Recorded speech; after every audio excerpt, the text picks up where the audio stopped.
बिस्मिल्लाहिर्रहमानिर्रहीम। मोहतरम नाज़रीन अस्सलाम वालेकुम। मोहतरम नाज़रीन, ये कहानी है महक की। महक एक खूबसूरत लड़की थी। इसकी खूबसूरती की धूम पूरे गांव में थी। वो हर वक्त हंसती मुस्कुराती रहती थी, इसीलिए घर वालों ने इसका नाम महक रख दिया था। महक के अब्बू का नाम असलम था और उन्होंने अपनी बेटी का रिश्ता अपने एक दोस्त के बेटे के साथ तय कर दिया था। घर में जल्द ही इसकी शादी की तैयारियां शुरू हो गई। घर में सब बहुत खुश थे क्योंकि महक इस घर की सबसे बड़ी बेटी थी।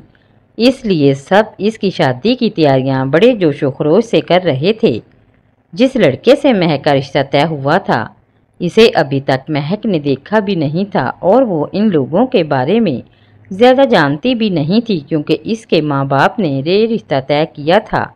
फिर घर में शहनाइयाँ बजने लगी, पूरा घर सजा दिया गया था। एक खुशियों का समा था। सारे मेहमान घर में आने लगे और फिर महक की शादी होने लगी। आज इसकी मेहंदी की रात थी। महक पीले रंग के जोड़े में बहुत खूबसूरत लग रही थी। वो सबसे हंस हंस कर बातें कर रही थी। फिर मेहंदी के बाद वो अपने कमरे में चली गई। तभी इसकी एक सहेली रिमशा इसके पास आई और कहने लगी, महक, चलो हम इस रात को यादगार बनाते हैं। तुम मेरे साथ चलो। हम इसी बाग में जाएंगे जहां हम बचपन में खेलने जाते थे। रिमशा महक की बचपन की सहेली थी। महक हैरत से बोली, अरे रिमशा, आज मेरी मेहंदी है, मैं तुम्हारे साथ कैसे जा सकती हूँ? देखो, घर में सारे मेहमान हैं। रिमशा ने कहा, कुछ नहीं होता। देखो, शादी के बाद तुम दूसरे शहर चली जाओगी और न जाने मेरी तुमसे मुलाकात होगी भी या नहीं। तुम मेरी बचपन की सहेली हो। मैं आज रात तुम्हारे साथ गुजारना चाहती हूँ। फिर कल तो तुम्हारी बारात है, तुम रुखसत होकर शहर चली जाओगी। प्लीज़ इनकार ना करो। इसकी मिन्नत समाजत के बाद बिल आखिर महक इस बात पर राजी हो गई कि वो रिमशा के साथ इसी बाग में जाएगी जहाँ वो बचपन में खेलने जाती थी, जहाँ एक झूला बंधा होता था और वो दोनों झूला लेने के बहाने दिन हो या रात एक दूसरे का हाथ पकड़कर इस बाग में पहुँच जाती थी। बाग के पास ही एक नहर भी थी जो बहुत ही खूबसूरत थी। गांव के अक्सर लोग इस नहर से पानी भरने जाते थे और गांव की औरतें वहां कपड़े धोती थी। फिर रिमशा और महक रात के 10 बजे चुपके से घर से निकल पड़ी। किसी को पता नहीं चला था कि काली रंग की चादर में लिपटी महक रिमशा के साथ घर से निकल गई है। रिमशा इसे इसी बाग में ले आई थी। वो दोनों एक आम के दरख्त के नीचे बैठकर बातें कर रही थी। तभी अचानक रिमशा बोली, तुम 2 मिनट यहाँ बैठो, बस मैं अभी आती हूँ। महक जल्दी से बोली, अरे तुम मुझे अकेला छोड़कर कहाँ जा रही हो? रिमशा ने कहा, बस मैं अभी आती हूँ। दरअसल मैं एक चीज़ भूल आई थी, कहीं अम्मा को वो बात पता ना चल जाए। बस मैं इस चीज़ को छुपा कर आती हूँ। ऐसा लग रहा था कि रिमशा बहुत जल्दी में है। वो महक को अकेला रात के वक्त इस बाग में छोड़कर चली गई थी। महक बहुत घबरा रही थी क्योंकि हर तरफ अंधेरा फैला हुआ था और रिमशा इसे आधी रात को इस बाग में छोड़कर चली गई थी, जबकि इसने अपना मेहंदी का सूट पहन रखा था। वो दुआ कर रही थी कि रिमशा जल्दी वापस आ जाए, शायद इसने यहाँ आकर कोई गलती की है। वो उठकर खड़ी हुई थी कि जैसे ही पलटी तो इसके पांव तले से जमीन निकल गई। सामने इस गांव का एक आवारा नौजवान खड़ा था जिसका नाम फैसल था। महक को देखकर फैसल की आंखों में चमक थी, लेकिन महक को इसे देखकर बहुत गुस्सा आया। तुम यहाँ क्या कर रहे हो? फैसल अजीब अंदाज में मुस्कुराया और कहने लगा, अपनी बेइज्जती का बदला लेने आया हूँ। ये सुनकर मैं खौफजदा हो गई और बोली, कौन सी बेइज्जती? फैसल इसके सामने आकर बोला, इस दिन जब मैंने तुमसे कहा था कि मैं तुम्हें पसंद करता हूँ और तुमसे शादी करना चाहता हूँ, तुमने मेरे मुंह पर थप्पड़ मारा था। आज मैं इस थप्पड़ का बदला लूँगा। आज तुम्हारी मेहंदी की रात है। तुमने मुझसे शादी से इनकार किया था, मुझे बदनाम करने की कोशिश की, सारे गांव वालों को बताया कि मैं एक आवारा नौजवान हूँ। आज मैं तुमसे इस बात का बदला लेकर रहूँगा। इसने महक को दोनों हाथों से पकड़ लिया था। महक चीख रही थी, चला रही थी, लेकिन इसकी आवाज़ सुनने वाला कोई भी नहीं था क्योंकि फैसल ने इसके मुंह पर हाथ रख दिया था। वो इसके साथ जबरदस्ती कर रहा था। मेहंदी की रात महक अपनी इज्जत खो चुकी थी। रिमशा धोखे से इसे बाग में ले आई थी। इसने दोस्ती के नाम पर इसके साथ दगा किया था। वो फैसल के साथ मिली हुई थी, लेकिन फैसल अपना बदला लेकर इसे इसी हाल में छोड़कर चला गया। महक दोनों हाथों में चेहरा छुपा कर रो रही थी। ये क्या हो गया? इसके साथ इसकी ज़िंदगी बर्बाद हो गई। फिर बड़ी मुश्किल से वो घर पहुंची थी। इसने इस बात का जिक्र किसी के सामने भी नहीं किया। इसने ये बात सबसे छुपा ली थी, लेकिन रिमशा इसके सामने दोबारा नहीं आई थी। अपनी बचपन की दोस्त की इस कदर मकारी और बेवफाई पर वो खून के आंसू रो रही थी। वो फैसल के कहने पर इस रात जब इसकी मेहंदी थी, इसे बाग में ले गई थी, वो भी जानबूझकर, जहां फैसल ने इसके साथ खिलवाड़ किया था। कोई मेहंदी की रात किसी लड़की के साथ ऐसे कैसे कर सकता था। अगले दिन महक की बारात थी, लेकिन इसके होंठों से हंसी जुदा हो गई थी। अब वो हंसना मुस्कुराना भूलकर किसी मुर्दा की तरह बैठी थी। इसे हंसी भी नहीं आ रही थी। लोग इसे हंसाने की कोशिश कर रहे थे, लेकिन वो बिल्कुल खामोश थी। इस सदमे का असर इसके चेहरे पर था। सब लोग ताज्जुब से कह रहे थे कि आखिर महक को क्या हुआ है, क्या ये इस शादी से खुश नहीं है। लेकिन कोई नहीं जानता था कि महक पर क्या क़यामत टूटी है। फिर इसने लाल रंग का जोड़ा पहना और वो बहुत ही उदास लग रही थी। वो सबसे कहना चाहती थी कि वो शादी के लायक नहीं रही। वो किसी के साथ धोखा नहीं कर सकती, क्योंकि वो अपनी इज्जत खो चुकी है। फैसल ने इससे अपना बदला लिया था, वो भी इसकी इज्जत को मट्टी में मिलाकर। लेकिन वो अब एक ऐसी लड़की बन चुकी थी जिसके पास इज्जत नहीं थी। अगर शादी की रात इसके शोहर के सामने ये राज आ गया तो वो कहाँ जाएगी। यही सोच सोच कर ऐसा लग रहा था कि इसके जिस्म में जान नहीं है। फिर रुखसती के बाद इसने एक भी आंसू नहीं बहाया। इसके माँ बाप भी परेशान थे कि आखिर इनकी बेटी को क्या हुआ है। कोई भी ये नहीं जानता था कि वो अपनी मेहंदी की रात अपनी इज्जत खो चुकी है।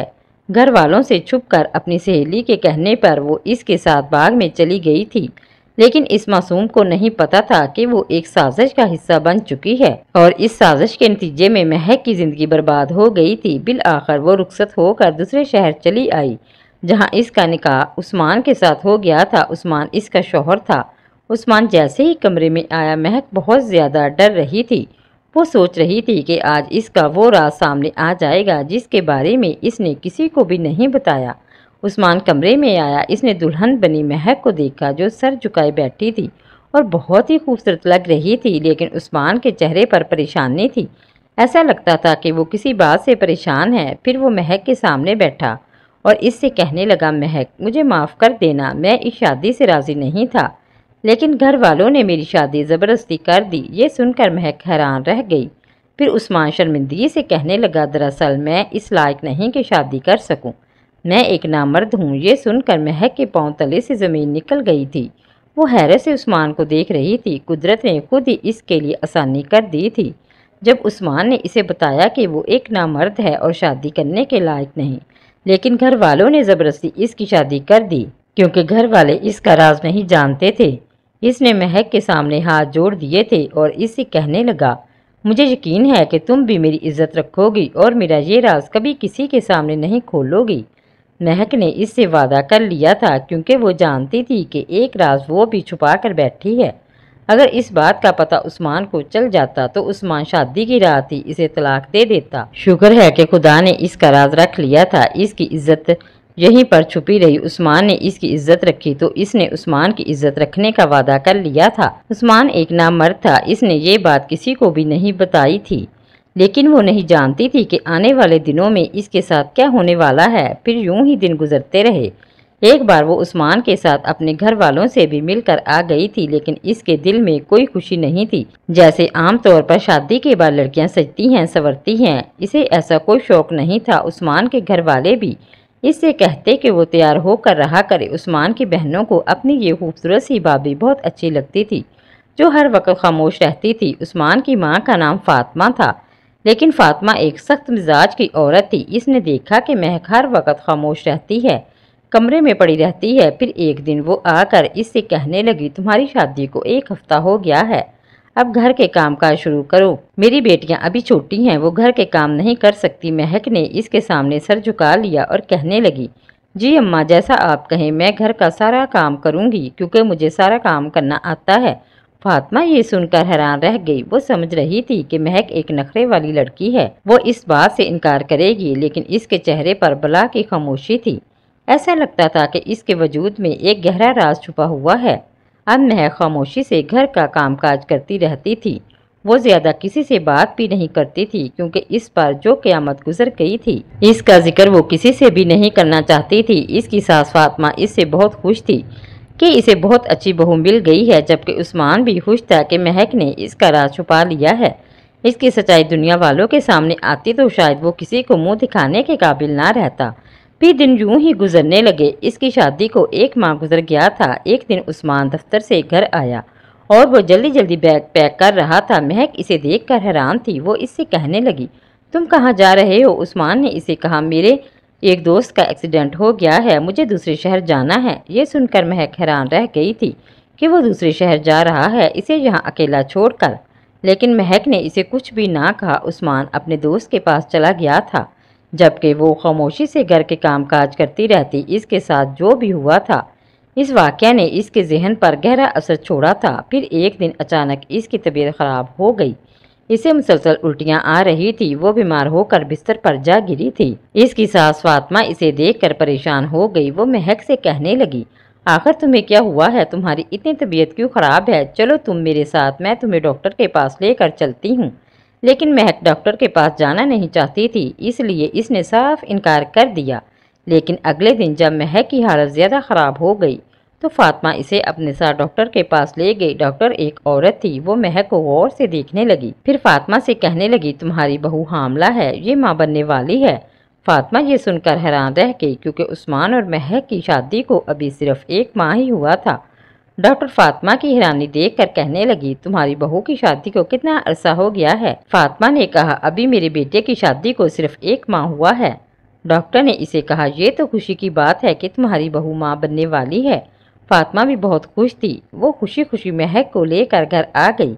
लेकिन 2 दिन बाद जब उस्मान घर आया और जब फातिमा ने अपने बेटे को ये खुशखबरी सुनाई कि तुम्हारी बीवी हामला है, ये सुनकर इसके होश उड़ गए थे।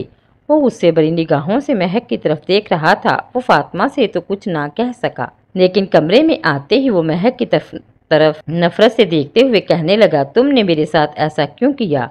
मेरा राज छुपाने का वादा किया था, लेकिन अपना मुंह कहाँ से काला किया है? ये बच्चा मेरा हरगिज़ नहीं है, क्योंकि मैं तो बाप बनने की सलाहियत से महरूम हूँ। फिर तुमने ये बच्चा कैसे पैदा कर लिया? महक दोनों हाथों से अपना मुंह छुपा कर रोने लगी। वो उस्मान से कहने लगी, मेरा इसमें कोई कसूर नहीं, मेरी भी किसी ने ज़िंदगी बर्बाद कर दी थी।